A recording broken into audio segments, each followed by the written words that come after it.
पता नहीं बस और गाड़ियों में रात में भी एसी क्यों चलाया जाता है। माना कि गर्मी से निजात पाने के लिए एसी का चलाया जाना जरूरी है, पर तब क्यों जब ज़्यादा गर्मी ना हो। बस की खिड़की से बाहर देखती हुई दिव्या सोच रही थी। मन नहीं माना तो उसने खिड़की को जरा सा खिसका भर दिया। एक हवा का झोंका आया और दिव्या की जुल्फों से अटखेलियां करते हुए गुजर गया। कोई टोक ना दे, इसीलिए धीरे से खिड़की को वापस बंद कर दिया। दिव्या जो आज अपने कस्बे लालपुर से शहर को जा रही थी, वहाँ उसे कुछ दिन रुकना था। उसने शहर के एक होटल में एक सिंगल रूम की बुकिंग पहले से ही करा रखी थी। चर्र चर्र की आवाज़ के साथ बस रुकी। दिव्या ने बाहर की ओर देखा तो पाया कि पुलिस चेक है। शायद स्वतंत्रता दिवस करीब है, इसीलिए पुलिस वाले हर बस को रोककर गहन तलाशी करते हैं। हर एक व्यक्ति की तलाशी और आईडी चेक होती है। पुलिस की चेकिंग के बाद बस आगे बढ़ी। अब भी आधा सफ़र बाकी था। अब तो लगता है मुझे पहुंचने में काफ़ी रात हो जाएगी। तब बस स्टैंड से होटल तक जाने में परेशानी होगी, दिव्या सोच रही थी। ऐसा हुआ भी। बस को शहर पहुंचने में काफ़ी रात हो गई। दिव्या ने अपना सामान उठाया और किसी रिक्शे या कैब वाले को देखने लगी। कई ऑटो रिक्शे वाले खड़े थे, पर उनमें से कुछ ने होटल तक जाने से मना कर दिया तो कुछ ऑटो में ही सो रहे थे, जबकि कुछ में ड्राइवर थे ही नहीं। परेशान हो उठी दिव्या। अगर कोई सवारी नहीं मिली तो मैं होटल कैसे जाऊंगी और बाकी की रात यहाँ कैसे बिताऊंगी। तभी उसकी नज़र कोने में खड़े एक ऑटो पर पड़ी। दिव्या उसकी तरफ गई तो देखा कि ड्राइवर उसके अंदर बैठे बैठे हुए सो रहा था। ए ऑटो वाले, खाली हो? होटल रीगल तल तक चलोगे क्या? दिव्या का स्वर पता नहीं क्यों तेज हो गया था। उसकी आवाज़ सुनकर वह उठ गया और इधर उधर देखने लगा।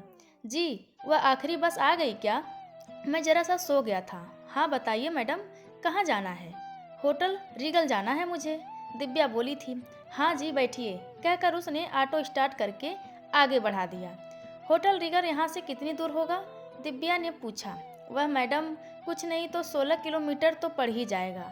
बात ऐसी है ना मैडम कि यह बस स्टैंड शहर के काफ़ी बाहर और सुनसान जगह पर बनवा दिया गया है, इसीलिए यहाँ से हर चीज़ दूर पड़ती है। पर आप घबराइए मत, हम अभी पहुँचा देते हैं, ऑटो वाले ने कहा। ऑटो वाले का चेहरा तो दिख नहीं रहा था, पर उसके कान में एक चैन में पिरोया हुआ कोई बुंदा पहना हुआ था, जो बार बार बाहर की चमक पड़ने पर रोशनी बिखेर देता था। उस चमक से बार बार दिव्या का ध्यान ऑटो वाले के कानों पर चला जाता। अचानक से ऑटो के अंदर रोशनी सी भर गई। ऑटो वालों और दिव्या दोनों का ध्यान उस रोशनी पर गया। 4 लड़के थे जो अपनी बाइक की हेडलाइट को जानबूझकर ऑटो के अंदर तक पहुंचा रहे थे। इनको भी कहीं जाना होगा, ऐसा सोचकर दिव्या ने अपना ध्यान वहां से हटा लिया। पर ऑटो वाले की आंखें लगातार पीछे आने वाली बाइकों पर थी और वह उन लोगों की नीयत भांप चुका था। अचानक से ऑटो वाले ने अपनी गति बढ़ा दी, जितनी बढ़ा सकता था, और ऑटो को मुख्य सड़क से हटाकर किसी और सड़क पर चलाने लगा। क्या हुआ? ये तुम इतनी तेज क्यों चला रहे हो और ऑटो को किस दिशा में ले जा रहे हो? बात क्या है आखिर? दिव्या ने कई सवाल दाग दिए। जी कुछ नहीं मैडम, आप डरिए नहीं। दरअसल इस शहर में कुछ भेड़िए इंसानी भेष में रोज रात को लड़कियां का मांस नोचने के लिए निकल जाते हैं, और आज इन लोगों ने आपको अकेले देख लिया है।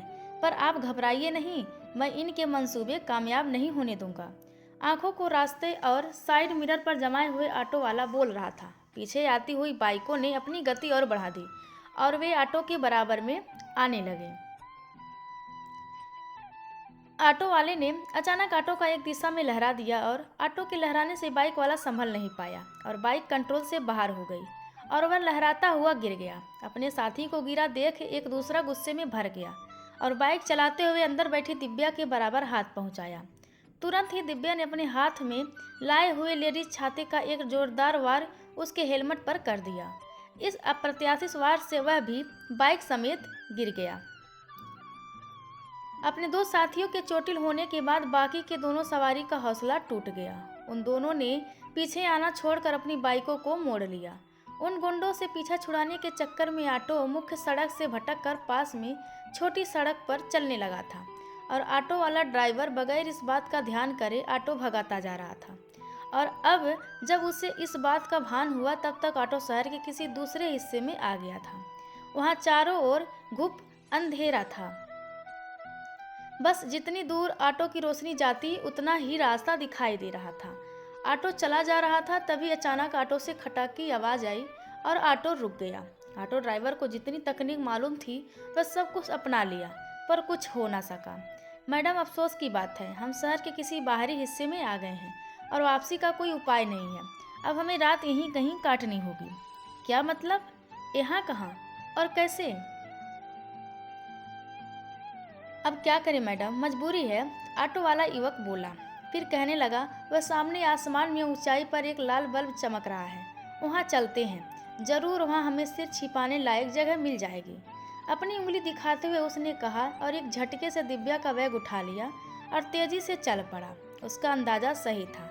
यह एक निर्माणाधीन बहुमंजिली इमारत थी, जिसके एक हिस्से में कुछ मजदूर सो रहे थे और बाकी की इमारत खाली थी। दोनों चलते हुए ऊपर वाले फ्लोर पर पहुंचे और एक कोने में सामान रख दिया। यह सब दिव्या को बड़ा अजीब लग रहा था और वह यह भी सोच रही थी कि एक अजनबी के साथ वह इतनी देर से है, फिर भी उसे कोई असुरक्षा का भाव क्यों नहीं आ रहा है। इधर आ जाइए, हवा अच्छी आ रही है, युवक ने बालकनी में आवाज़ देते हुए कहा। वैसे तुम्हारा नाम क्या है? अचानक से दिव्या ने पूछा। जी, मेरा नाम आर्यन है, युवक ने थोड़ा झिझकते हुए उत्तर दिया। वाह भाई, क्या नाम है, वेरी गुड। दिव्या ने अपने पर्स में रखे हुए बिस्कुट निकालकर आर्यन की ओर बढ़ाते हुए कहा। जी मैडम, बात ऐसी है कि मेरी माँ शाहरुख खान की बहुत बड़ी फैन थी और जब मोहब्बतें फिल्म रिलीज हुई ना, तब मैं उसके पेट में था और तभी उसने सोच लिया था कि अगर बेटा पैदा हुआ तो उसका नाम आर्यन रखेगी। आर्यन की सरल बातें सुनकर बिना मुस्कुराए ना रह सकी दिव्या। पानी पीते हुए घड़ी पर निगाह डाली तो अभी रात का 2 बज रहा था। अभी तो पूरी रात यहीं काटनी है। इस गरज से दिव्या ने बातचीत जारी रखी।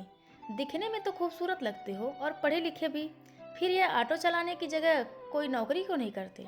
दिव्या ने पूछा। मैडम, मैंने एमए किया है, वह भी इंग्लिश में, पर आजकल इस पढ़ाई से कुछ नहीं होता।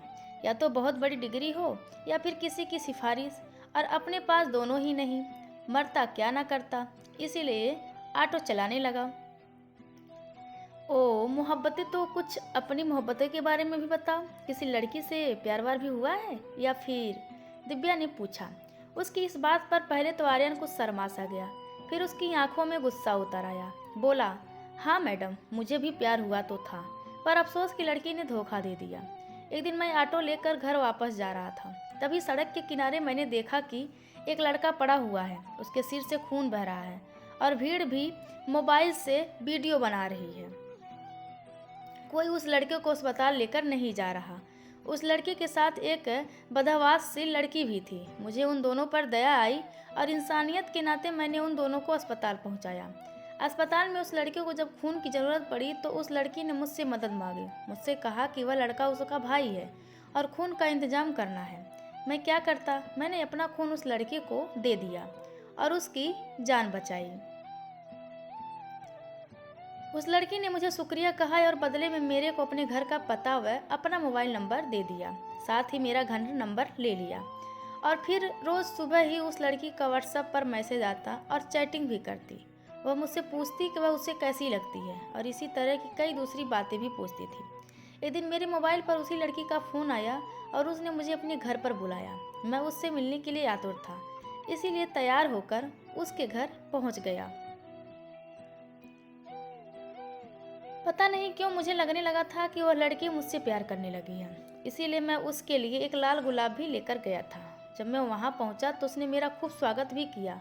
उसके घर में सिर्फ उसकी माँ ही रहती थी, पर उस दिन वह कहीं गई हुई थी। जब मैंने उस लड़की से पूछा कि उसका वह भाई कहाँ है तो उसने बताया कि वह भी माँ के साथ ही कहीं गया है। अकेलापन देखकर मैंने उस लड़की को शादी का प्रस्ताव दे डाला। अभी तक उस लड़की ने मेरा नाम नहीं पूछा था। नाम पूछने पर जब मैंने उसे अपना नाम आर्यन डिसूजा बताया, तब उसने मेरे ईसाई होने पर सवाल खड़ा कर दिया और निराश होकर कहने लगी, मुझे भूल जाओ, मैं शादी तुमसे नहीं कर सकती क्योंकि मेरी माँ और पापा कट्टर हिंदू हैं। वे किसी गैर धर्म वाले लड़के से मेरी शादी नहीं करेंगे। हालांकि उसके भाई को खून देने को लेकर किसी को कोई एतराज नहीं था, पर शादी की बात आते ही जाति धर्म सब आ गया। बस मैडम, मेरी पहली और आखिरी कहानी यही थी। यह कहकर आर्यन चुप हो गया। काफ़ी अजीब कहानी है तुम्हारे प्यार की, पर है बहुत ही इमोशनल और नई सी। इस पर कोई फिल्म वाला एक फिल्म बना सकता है, दिव्या ने हंसते हुए कहा। हाँ जी, हो सकता है, पर आपने कुछ अपने बारे में नहीं बताया, मसलन आपके माँ बाप। आर्यन भी दिव्या की प्रेम कथा ही जानना चाहता था, पर वह बात कहने की हिम्मत नहीं कर पाया, इसीलिए माँ बाप का नाम ले लिया। मेरे बाप का एक फार्मा कंपनी में काम करते थे। उनका सेल्स का काम था, तो अक्सर घर के बाहर रहते। घर में सब कुछ था, ज़्यादा नहीं तो कम भी नहीं। जब ये घर आते तो हम सबको खूब समय और तोहफे भी देते। कहते कहते चुप हो गई दिव्या। जी, और आपकी माँ? माँ, अब उसके बारे में क्या बताऊँ। उसका पेट हर तरह से भरा हुआ था, रुपए से पैसे से, पर कुछ औरतों को अपने जिस्म की भूख मिटाने के लिए रोज़ एक नया मर्द चाहिए होता है। कुछ ऐसी ही थी मेरी माँ। वह कहीं भी जाती तो अपने लिए मुर्गा तलाशी लेती और उसे अपना फ़ोन नंबर दे देती, और जब वह आदमी घर तक आ जाता तो मुझे किसी बहाने से घर के बाहर भेज देती और उस आदमी के साथ जिस्मानी ताल्लुक़ बनाती। धीरे धीरे उसकी बेशर्मी इतनी बढ़ गई थी कि वह मेरे सामने ही किसी भी गैर मर्द के साथ प्रेम की अठखेलियाँ करने लगती। उसकी ये हरकतें पापा को पता चली तो उन्होंने तुरंत ही उसे तलाक दे दिया और मुझे माँ के पास ही छोड़ दिया। तलाक के बाद माँ को संभल जाना चाहिए था, पर वह और भी निरंकुश हो गई। अब तो आदमी आते और घर पर ही पड़े रहते, बल्कि आदमी लोग शिफ्टों में आने लगे थे और मेरी माँ जी भर सेक्स का मजा लेती थी। माँ की हरकतें देखकर मैंने अपने घर की छत पर जाकर आत्महत्या करने की कोशिश की, पर तभी मेरे पड़ोस में रहने वाले लड़के ने अपनी जान पर खेलते हुए मेरी जान बचाई। मुझे किसी का सहारा चाहिए था। मैं उस लड़के के कंधे पर सिर रखकर खूब रोई। मैं सिसकियों में बंध सी गई थी। उस लड़के ने मुझे ऐसे वक्त में सहारा दिया कि मुझे उससे प्यार हो जाना स्वाभाविक ही था। प्यार तो उसको भी मुझसे हो गया था, पर हमारी शादी के बीच मेरी माँ का दुष्चरित्र आ गया और उस लड़के ने मुझसे साफ कह दिया कि उसके माँ बाप किसी ऐसी लड़की से उसकी शादी नहीं कराना चाहते जिसकी तलाकशुदा माँ कई मर्दों से संबंध रखती हो। इतना कहकर चुप हो गई थी दिव्या। दोनों चुप थे। रात का सन्नाटा भी बखूबी उनका साथ दे रहा था। हवा आकर अब भी कभी कभी दिव्या की जुल्फों को उड़ा दे रही थी, जिन्हें वह परेशान होकर बार बार संभालती थी। पर मैडम, मेरी कहानी कुछ नई लग सकती है, पर आपकी कहानी में तो दर्द के अलावा कुछ नहीं है। पास में बैठे हुए आर्यन ने कहा। प्रत्युत्तर में कोई जवाब नहीं आया, सिर्फ एक छोटी सी सिसकी ही आई जिसे चाह कर भी दिव्या छिपा ना सकी थी। क्या तुम रो रही हो? आर्यन ने पूछा। बिना कोई उत्तर दिए ही आर्यन के सीने से लिपट गई दिव्या। रोती रही। शायद बचपन से लेकर अब तक कोई कंधा नहीं नसीब हुआ था उसे जिस पर वह सिर रख सके। रोती रही वह जब तक उसका मन हल्का नहीं हो गया, और आर्यन ने भी अपनी मजबूत बाहों का घेरा दिव्या के गिर्द डाल दिया था और दिव्या के माथे पर चुंबन अंकित कर दिया। वह खामोश इमारत अब उनके मिलन की गवाह बन रही थी। इस सूरज की पहली किरण फूटी पर वे दोनों अब भी किसी लता की तरह एक दूसरे से लिपटे हुए थे। तभी दूर से एक दुग्ध वाहन आता हुआ दिखाई दिया। दिव्या ने आर्यन का हाथ पकड़ा और आर्यन ने बैग उठाया और दोनों ने दौड़कर उस वाहन से लिफ्ट मांगी। हम कहाँ जा रहे हैं? और मेरा ऑटो तो वहीं रह गया मैडम, आर्यन ने पूछा। अगर तुम्हें कोई और काम मिले तो क्या तुम करोगे? दिव्या ने आर्यन की आंखों में झांकते हुए कहा। हाँ मैडम, क्यों नहीं करूँगा, पर हो सकता है तुम्हें उम्र भर मेरा साथ देना पड़े। हाँ, पर तुम्हें साथ देना होगा तो ही करूँगा मैडम। मैडम नहीं, दिव्या नाम है मेरा, दिव्या ने कहा। बदले में आर्यन सिर्फ मुस्कुराकर रह गया। शहर आ गया था। दोनों पूछते पाछते होटल रिगल पहुंच गए। रिसेप्शन पर जाकर दिव्या ने मैनेजर से कहा, जी मैंने अपने लिए एक सिंगल बेडरूम बुक कराया था। मुझे आने में देर हो गई, पर अब मुझे सिंगल नहीं बल्कि डबल बेडरूम चाहिए। जी मैडम, किस नाम से रूम बुक था? मैनेजर ने पूछा। मेरा कमरा दिव्या नाम से बुक था, पर अब आप रजिस्टर में मेरे पति आर्यन डिसूजा और दिव्या डिसूजा का नाम लिख सकते हैं। दिव्या ने आर्यन की तरफ देखते हुए कहा।